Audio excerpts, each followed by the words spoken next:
Des échanges donc autour du thème suivant, développer la confiance avec les collectivités territoriales. Alors pourquoi ce sujet est-il important ?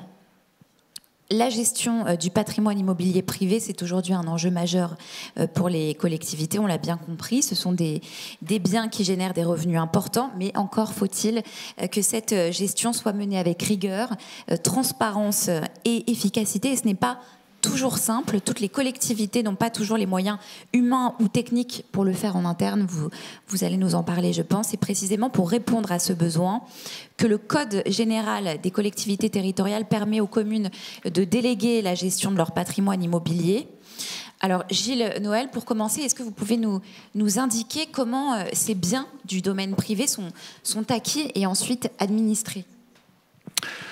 Alors, juste un petit élément, c'est-à-dire que vous avez fourni les chiffres de la police au titre de la population avec 1066 peut-être.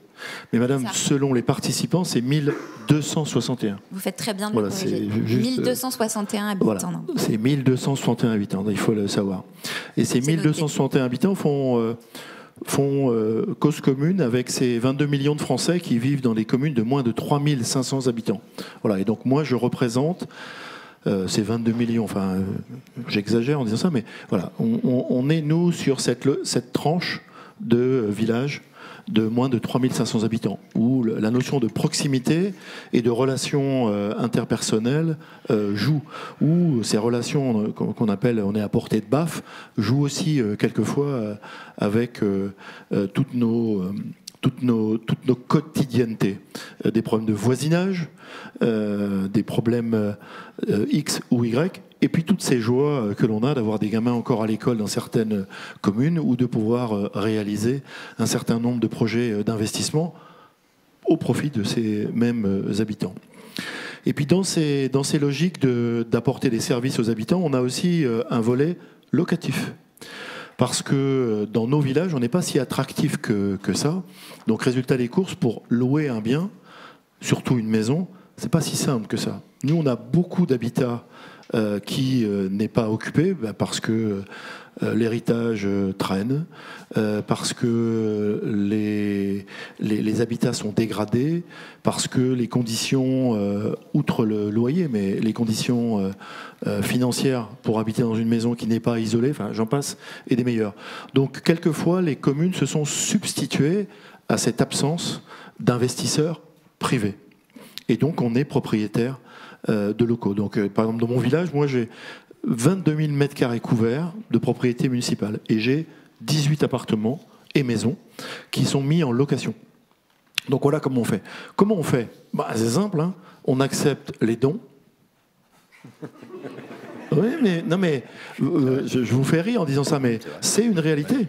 On a des gens qui, pour des raisons X ou Y, disent « moi, je veux redonner au village pour des raisons X ou Y ». Alors, ça peut être un tableau de peintre, ça peut être un meuble, mais ça peut être aussi un immeuble. Bon, quelquefois, c'est pas toujours ce qu'on fait de mieux comme cadeau. Ceci étant, il y a quand même le respect des morts, mesdames, messieurs. Je ne vais quand même pas vous apprendre ça. Bon, donc voilà, donc on a ça. Et puis on a aussi des acquisitions. Alors, ce qu'on appelle des biens sans maître, ça c'est le pire de tout. Mais on a aussi des acquisitions qui, pour des raisons d'urbanisme, d'aménagement, font que on va plutôt préempter, puisque vous savez qu'on a le droit de préemption, quoi qu'il arrive. C'est nous qui décidons, comme dirait ma grand-mère. Et quelquefois, on a besoin de ça. Et puis, élément aussi pour vous, c'est que nous, on est des dépensiers. On vous pique l'argent des impôts, et puis on vous le restitue à travers la rétribution. Mais une fois qu'on a fait ça, la rue, le trottoir et autres, ça rapporte pas grand-chose, si ce n'est les félicitations des voisins qui vous disent « Ah ben dans ma rue, c'est drôlement bien, hein, l'éclairage public et autres. » Donc nous, on a besoin de trouver des équilibres. On est comme tout le monde, hein. Et comme les commissaires de justice, hein, faut arriver à boucler les affaires. On fait pas de déficit, nous, les locaux. On fait pas de déficit. Ah, la loi nous interdit de le faire. Hein, je dois quand même faire mon mea culpa.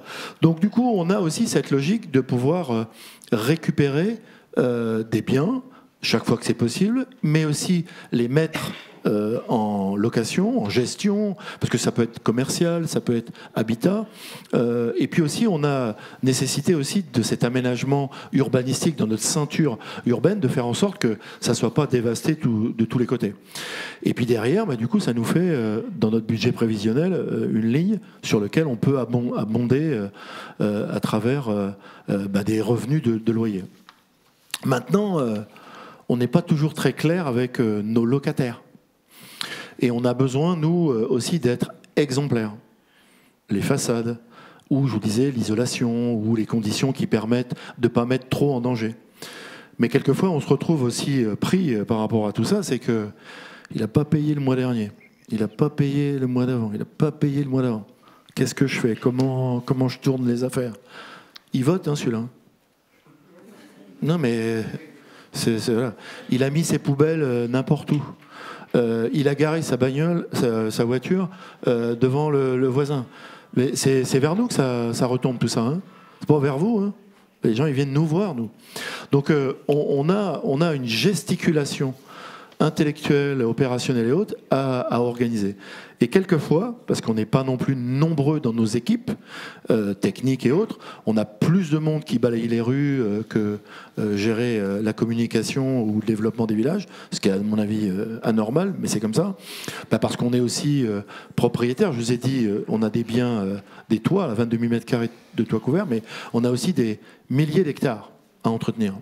Puisque, quand je vous disais 22 millions d'habitants, on est sur, en moyenne, 88% du territoire.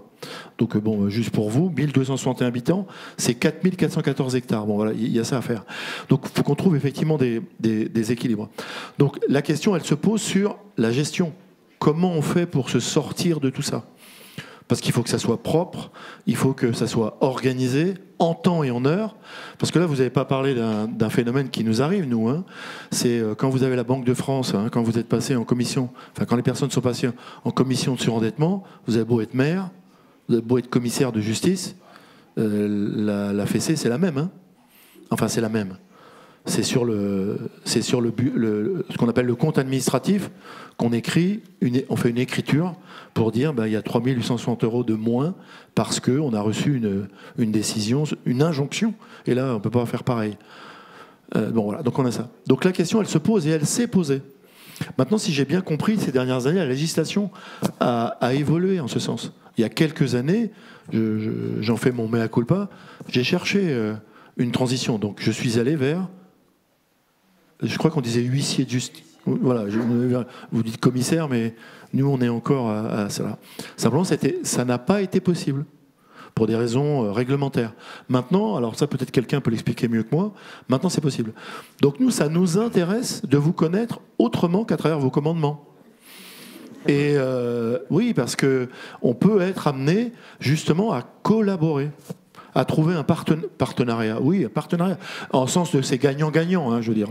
Et après, vous avez une commission et c'est normal. Et nous, on peut aussi être attirés par le fait de plus s'occuper de ça. Et quand il y a un problème de locataire, allô, monsieur le commissaire, tu vas passer voir un tel parce qu'il y a quelque chose qui ne va pas. Parce que ça nous arrive dans nos villages. On a des propriétaires privés, bien évidemment, des bailleurs privés, qui font appel au commissaire. Et quand il y a une relation entre deux voisins, le chien qui aboie, ceci, le cela, nous, la première chose qu'on fait, on appelle le propriétaire, qui me dit, c'est bon, je vais demander à mon contact déjà ça. Donc nous, ça nous intéresse sur le fond et sur la forme. Maintenant, on est des petites communes, on n'a pas de sous, vous savez. Il faut penser à ça. On n'est pas riches. Donc, faites un geste, ça ne serait pas plus mal. Est-ce que la situation que vous décrivez, ce sont des problématiques qu'on rencontre, que vos homologues des maires des communes rurales rencontrent? Quelles sont vos remontées justement de leur part? Écoutez, c'est l'inquiétude. Vous avez parlé des éléments à travers ces slides de 10 commandements. On a les mêmes inquiétudes que vous. Et nous, souvent, on passe pour des gens, c'est pas grave. De toute façon, c'est la collectivité qui paye. Vous savez, c'est comme quand on est malade, c'est la Sécu qui paye. Pas grave. C'est nous tous qui payons. Donc, vous êtes malade, vous pouvez aller voir 5 médecins, 3 ceci, 3 cela, ça vous coûte rien. Et nous, souvent, on a cette réputation de dire bah, vous êtes une mairie, bah, vous allez bien payer, c'est pas grave. Mais vous prenez des gens qui n'ont pas d'argent, il ne faut pas après vous plaindre que derrière, vous ne soyez pas payé. Ben non, nous, on est comme tout le monde. Hein, tout à l'heure, le lien qui a été fait avec les questions nationales, on est aussi assujetti. Hein, a priori, on devrait prendre ce qu'on appelle 8 milliards d'économies à faire sur nos trains de vie personnels. Alors bon, ben, on va changer de chauffeur, de voiture présidentielle ou de jet, mais bon, au bout d'un moment... quand on n'a plus tout ça, c'est plus compliqué. Donc on est attentif quand même par rapport à ça. Mais aussi on est pingre, donc on aime bien les sous, faut pas que je vous cache non plus ça. Mais on ne sait pas toujours comment faire. Et je vous disais, les situations qui se dégradent et qu'on laisse pourrir, parce qu'on ne sait pas comment aborder les choses. Ou il y a des gamins, nous on a des écoles aussi, hein. On a un boulanger, on a des associations. Donc on essaie de regarder un peu plus largement les affaires. Mais on ne veut pas être non plus les dindons de la farce. Hein. C'est pour ça que des professionnels nous intéressent. Des professionnels sur des problématiques psychiques, des problématiques de voisinage, mais aussi des problématiques de location. Donc honnêtement, moi je pense qu'on a tout à gagner alors, redonner confiance, moi je ne sais pas si c'est redonner, mais au moins donner confiance, ça serait pas mal pour nous les maires. Et puis après, chacun fait comme il veut. On a des clauses de compétence générale, mais on décide de ce qu'on veut. Et il peut y avoir des collègues qui considèrent que même 5% de moins sur cet ensemble locatif, eh ben c'est un plus. Mais pendant ce temps-là, on fait autre chose. Et ça ne nous empêche pas, nous, d'investir à nouveau dans nos propriétés. Parce qu'on a aussi besoin de faire en sorte qu'on ne se retrouve pas dans les situations qu'on a nous-mêmes engendrées. Je disais, le chauffage, on voit bien que depuis 2022, les situations financières qui nous ont été imposées à travers les prix de l'énergie, qu'on a aussi répercuté sur notamment l'éclairage public et nos bâtiments. Donc nous, on a besoin de réinvestir là-dessus. Et avoir un tiers de confiance, moi je trouve que c'est intéressant. Après, nous, on est un peu plus de 30 000 communes. Hein. On ne va pas signer 30 000 actions et autres. Mais petit à petit, ça peut aussi gagner du temps. Et puis nous, le commissaire de justice, il nous intéresse aussi. Ce volet, bien évidemment professionnel, mais il nous intéresse aussi pour qu'il puisse s'investir dans le village, comme sapeur-pompier volontaire, comme bénévole. Non, mais je le dis parce que c'est des exemples factuels, hein. Parce que ça vous permet aussi de vous faire connaître autrement que par « Bonjour, c'est moi ». Voilà. Et ça, c'est intéressant pour nous, cet investissement. Alors, il ne s'agit pas de faire un retour, c'est pas ça qui...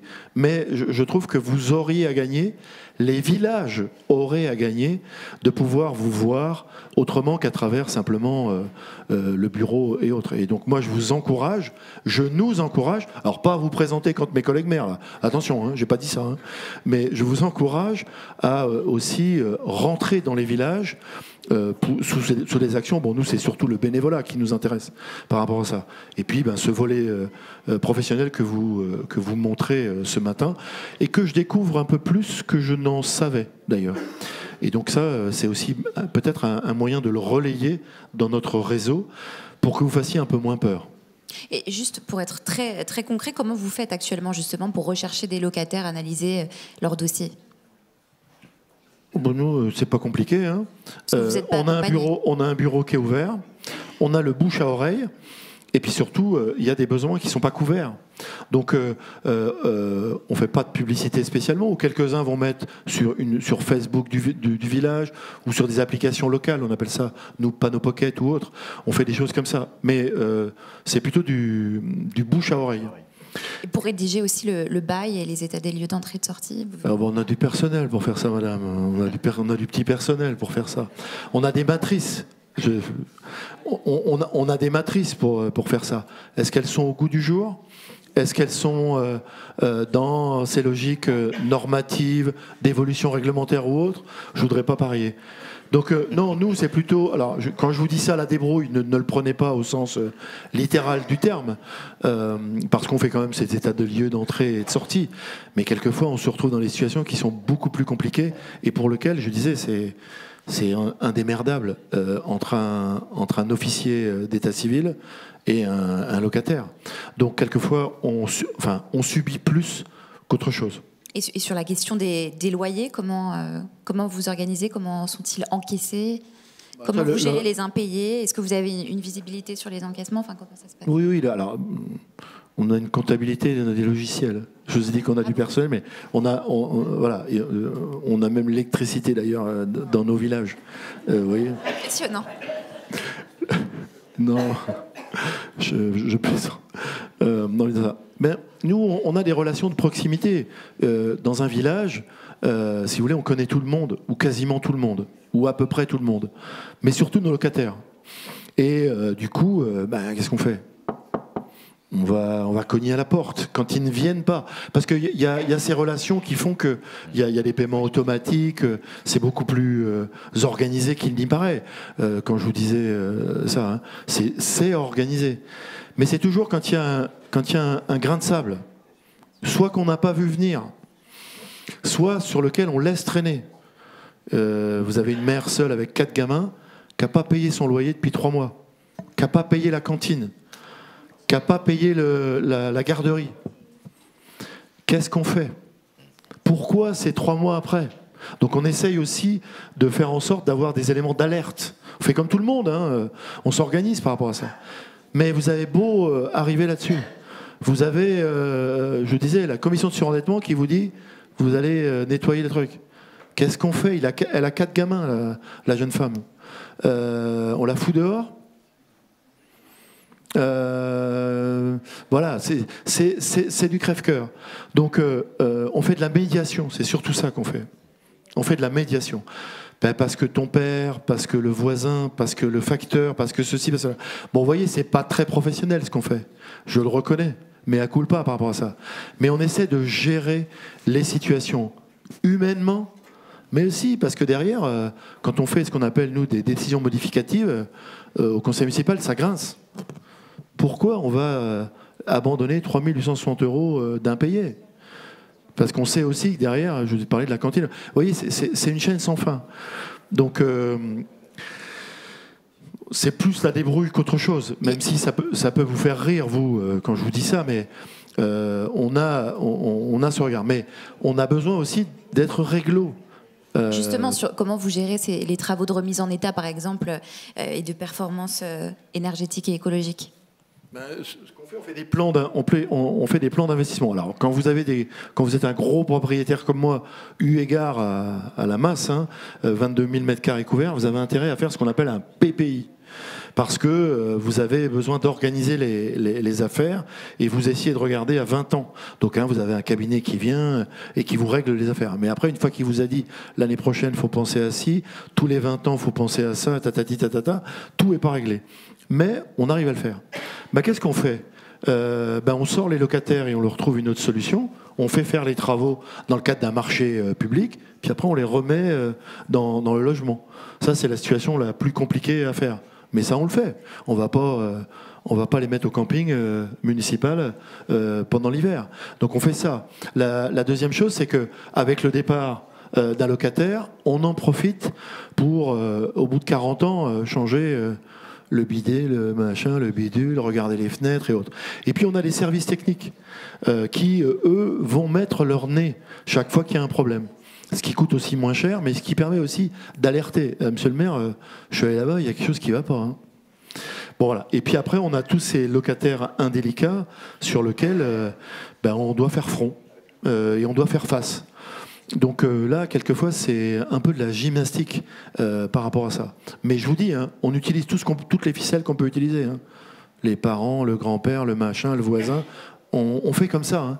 Parce que quelquefois, on ne trouve pas d'autres solutions. On n'est pas des professionnels.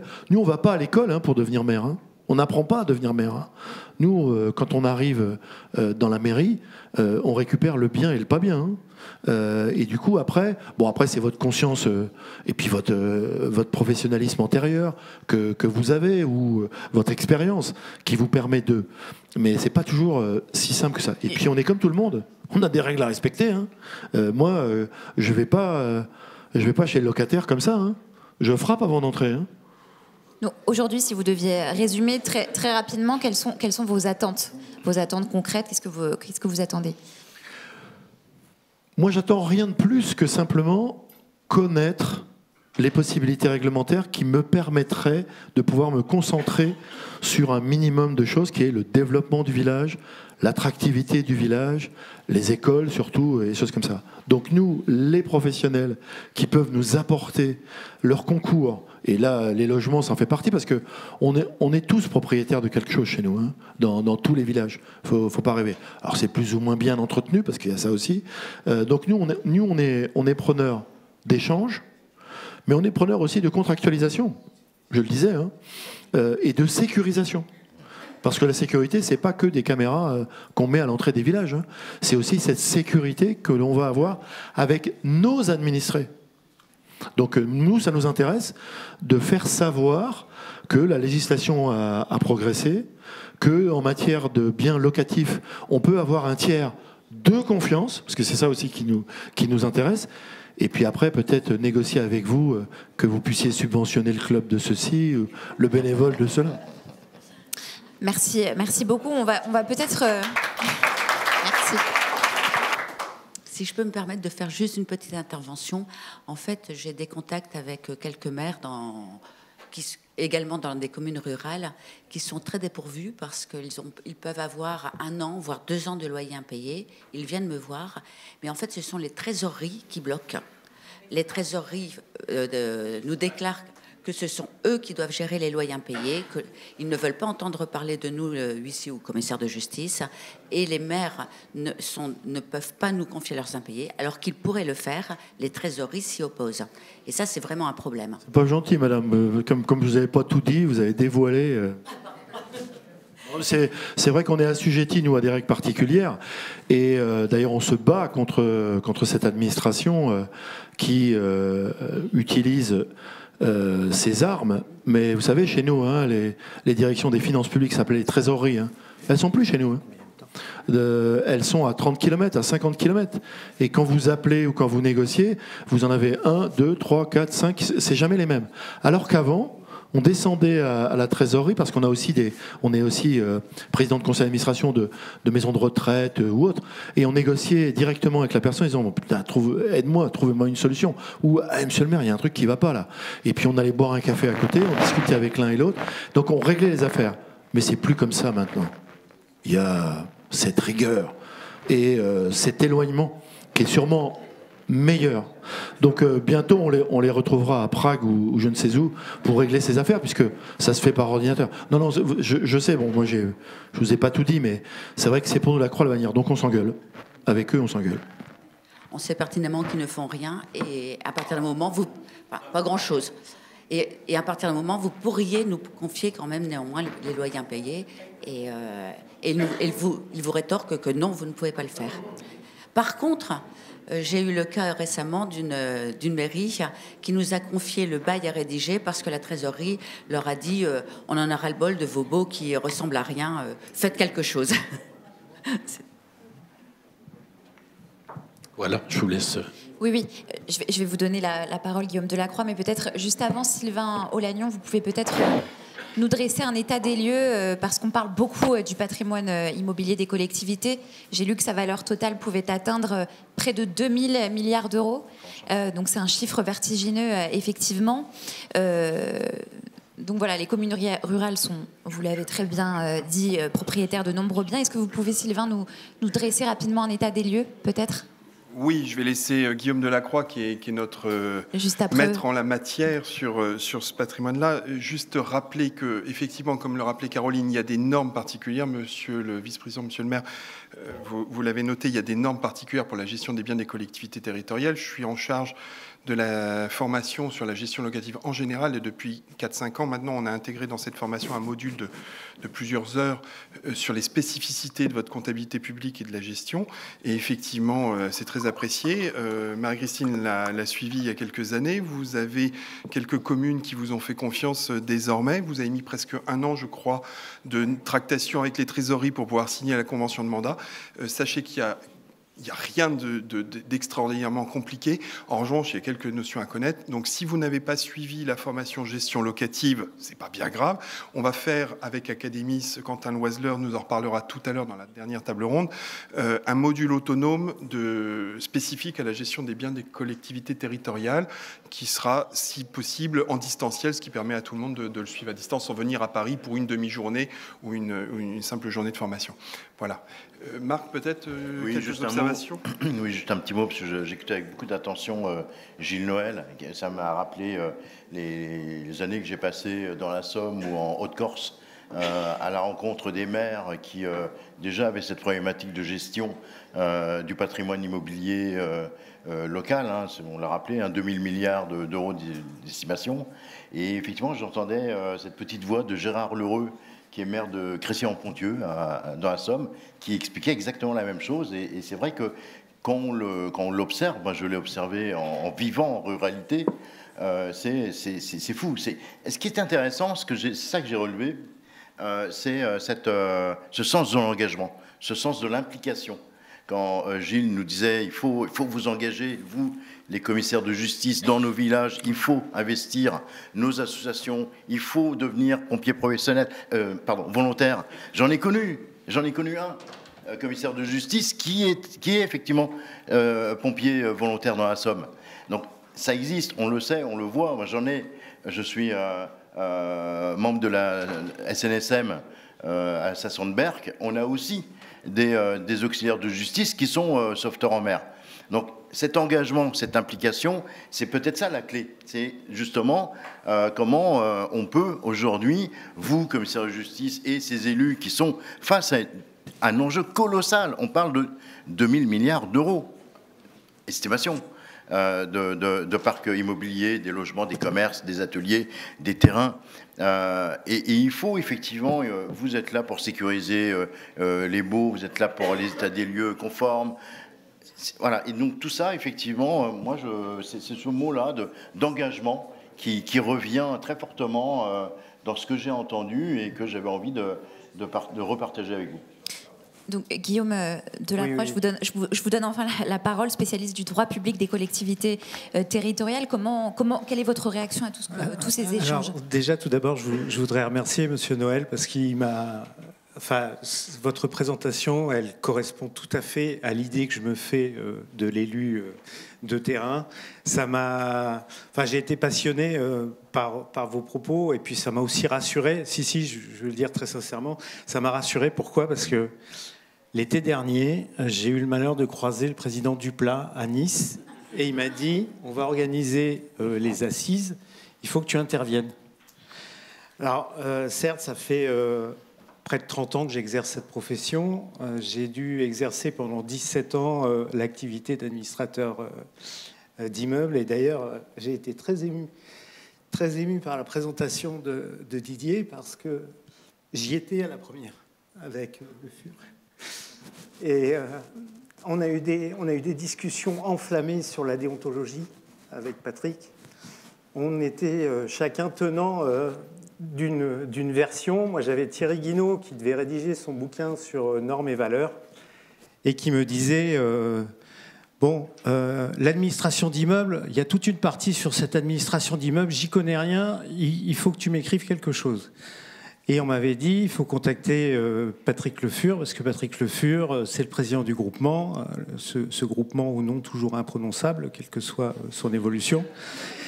Et Patrick me dit, bon alors déjà, c'est pas négociable, il nous faut une liberté d'expression, on doit pouvoir indiquer qu'on est huissier de justice, c'est grâce à ça qu'on peut gagner du marché, etc. Enfin bon, il avait une vision très mercantile de la mission. Moi, j'avais celle très rigoriste qui m'avait été dictée par la Chambre nationale. Et pour moi, ça reste des souvenirs incroyables. Incroyables parce que finalement, c'était en 2012. Ouais. Alors pour la petite histoire, j'en profite puisque Monsieur le maire a monopolisé le micro. Mais je suis tellement content que vous soyez là, si vous saviez. En 2010, je suis jeune impétrant et je traîne mes guêtres à la Chambre nationale.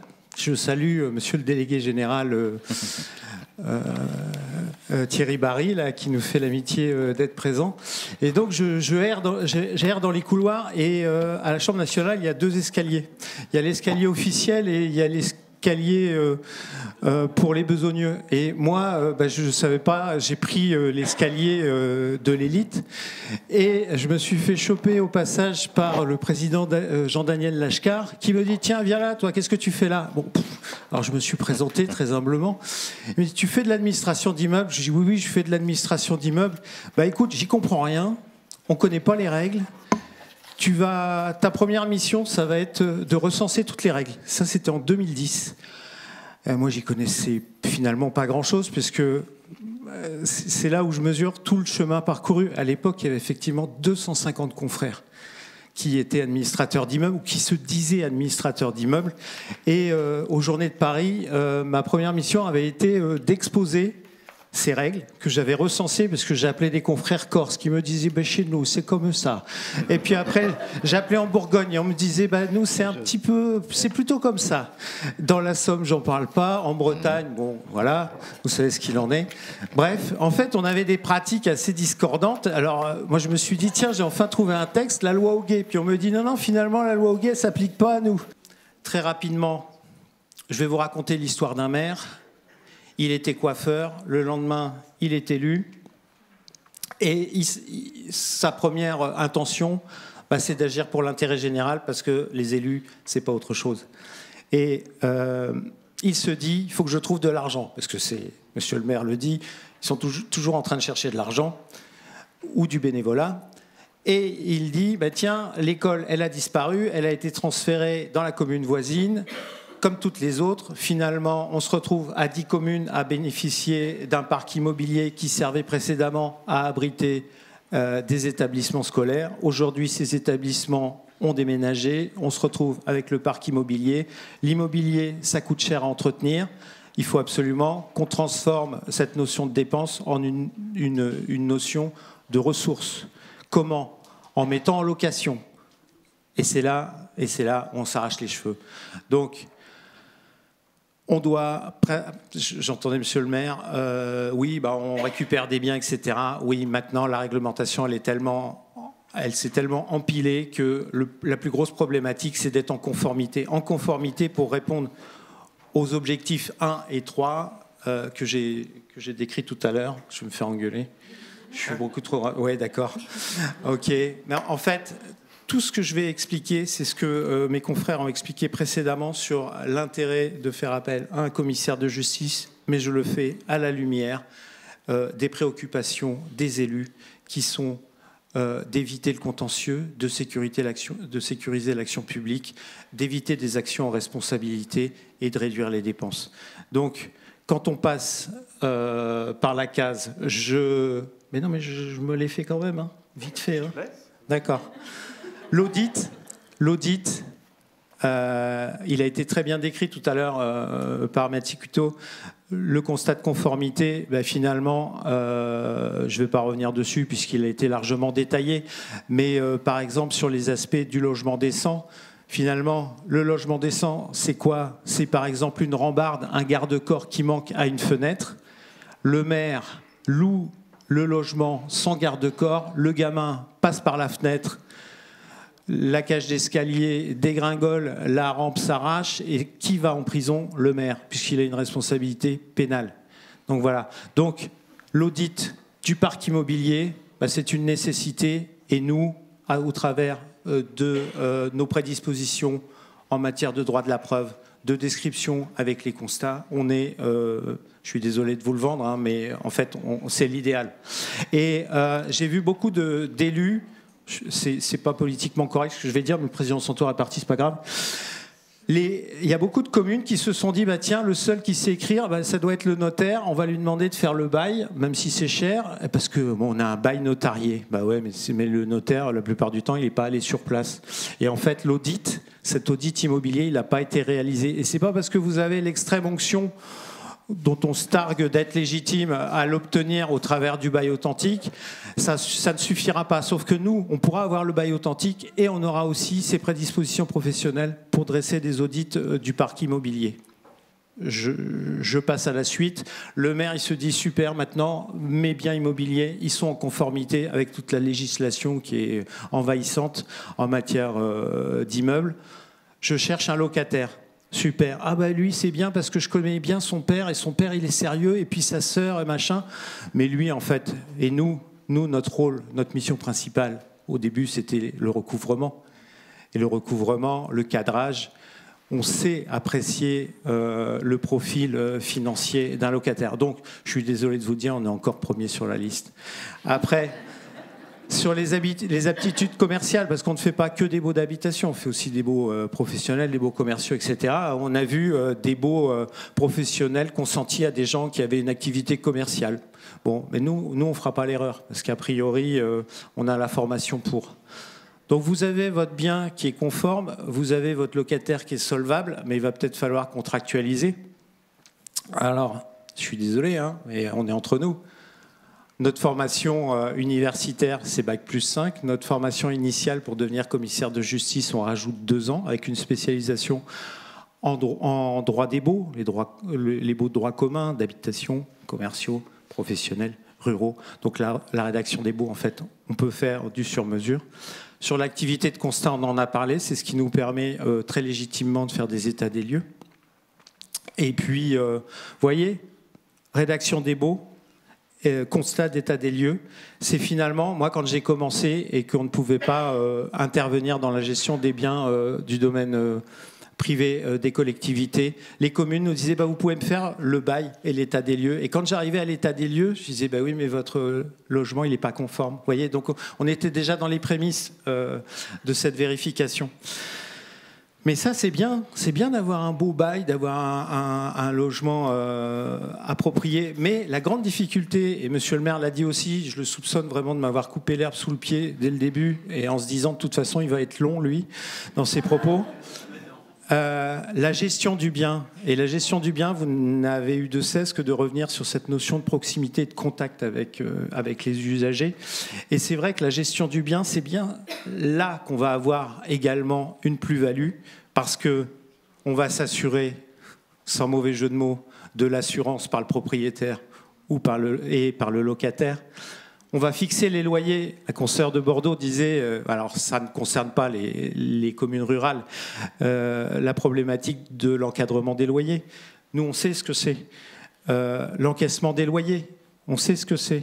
L'indexation, on sait indexer un loyer. Et puis, il y a ce souci, parce que, pour rappeler un confrère parisien néanmoins, mais originaire de la Somme, Richard Pincemain, il me dit, nous on est le couteau suisse de l'immobilier. Et c'est vrai parce qu'on aime les immeubles. On a l'habitude de les décrire, on en prend soin, et on a ceci en plus du gestionnaire à distance, c'est que nous, on passe notre temps sur le terrain. On passe notre temps sur le terrain à signifier des actes aux justiciables, à faire des constats, à exécuter. Et donc, en tant que gestionnaire d'immeuble, on va sur place, on fait les états des lieux. Et on a l'œil pour se dire, oui, mais là, le garde-corps, il va bientôt tomber. Là, les fenêtres, là, des travaux énergétiques, etc. Donc, en fait, on a une force de proposition sur la réalisation des travaux et donc sur l'entretien du patrimoine des collectivités. Et puis, vous avez beaucoup parlé de transparence, et c'est quelque chose que j'ai souvent entendu. Quand j'arrivais dans les mairies, la secrétaire de mairie me disait « Vous connaissez un tel ? Oui, oui. Il va bien ? Il a des dettes chez vous ? Pourquoi ? Parce que nous, le loyer, j'ai le loyer combien ? Je ne sais pas, parce que la trésorerie ne me dit pas. Et en fait, des fois, on découvre qu'il y a 7 mois de loyer. Mais vous savez tous, en tant que gestionnaire d'immeuble, qu'au bout de 2 mois d'impayé de loyer, ça commence à sentir le roussi, et c'est un poste très important de dépenses dans le budget d'une famille. Donc 2 ans, c'est déjà trop tard. Donc l'intérêt de faire appel à nous, c'est d'assurer cette transparence au travers des outils maintenant d'extranet, où le propriétaire, enfin la commune, peut avoir la vision alors même qu'au final, les fonds vont à la trésorerie, mais il a la vision sur les impayés, il a la vision sur les travaux, il a la vision sur les dates de paiement, sur les dates de reversement. Et puis, on a deux apports qui sont exclusivement de notre fait, c'est gérer le contentieux des loyers impayés. Qui mieux que nous, gérant d'immeubles, on gère la résiliation du bail et on exécute tout ce qui vient après la résiliation du bail. Donc vous voyez, on est une chaîne un peu comme à la faveur, si j'étais provocateur, de l'idée du président Macron qui disait mais finalement les mandataires liquidateurs, les commissaires priseurs et les huissiers, mais il suffirait d'une seule personne puisque vous identifiez les actifs, après la société elle fait l'objet d'un redressement judiciaire, après c'est une liquidation, on va vendre aux enchères, donc on n'a besoin que d'une personne. Bon, je ne vous raconte pas la fin de l'histoire, puisque les mandataires se sont sauvés. Et puis, vous avez mettre en œuvre, tout simplement, la résiliation amiable du bail, résiliation amiable ou résiliation judiciaire. Je ne comprends pas, monsieur le commissaire de justice, en fait, il a mis les clés dans la boîte aux lettres, on fait quoi? Mais nous, on sait faire ça. La gestion du locataire qui se barre à la cloche de bois. Je finis sur cette notion de proximité locale, puisque je l'ai dit, nous, notre travail, à quoi on reconnaît un commissaire de justice? Souvent celui qui a une parka dégueulasse et des pompes dégueulasses, parce qu'il passe son temps dehors. Voilà. Donc, je ne vais pas vous faire offense en vous, et puis surtout, ça va m'éviter des problèmes, de revenir sur les atouts du commissaire de justice, administrateur d'immeubles, officier public et ministériel, vous avez compris, on pourrait même peut-être très prochainement faire des baux authentiques. On est spécialisé dans l'immobilier, Bac+7, moi j'ai jamais cru en la valeur des diplômes, puis moi ça m'arrange, mais finalement aujourd'hui c'est une réalité. On est assuré, on a des personnes du service des assurances de la Chambre nationale qui sont là. On a des comptes affectés parce qu'on y est astreint. On n'est pas l'agent immobilier qui se sert de la carte professionnelle du mec dont il se rappelle même plus du nom tellement ça fait longtemps qu'il l'a pas vu. Et puis on a juste des compétences juridiques puis des connaissances de terrain puisque vous êtes en tant que maires ruraux, vous êtes des élus locaux et puis nous toute notre force on la tire de notre maillage territorial et donc du maillage local. Et c'est pour ça qu'il est très important que vous puissiez nous faire confiance. Et je vous remercie.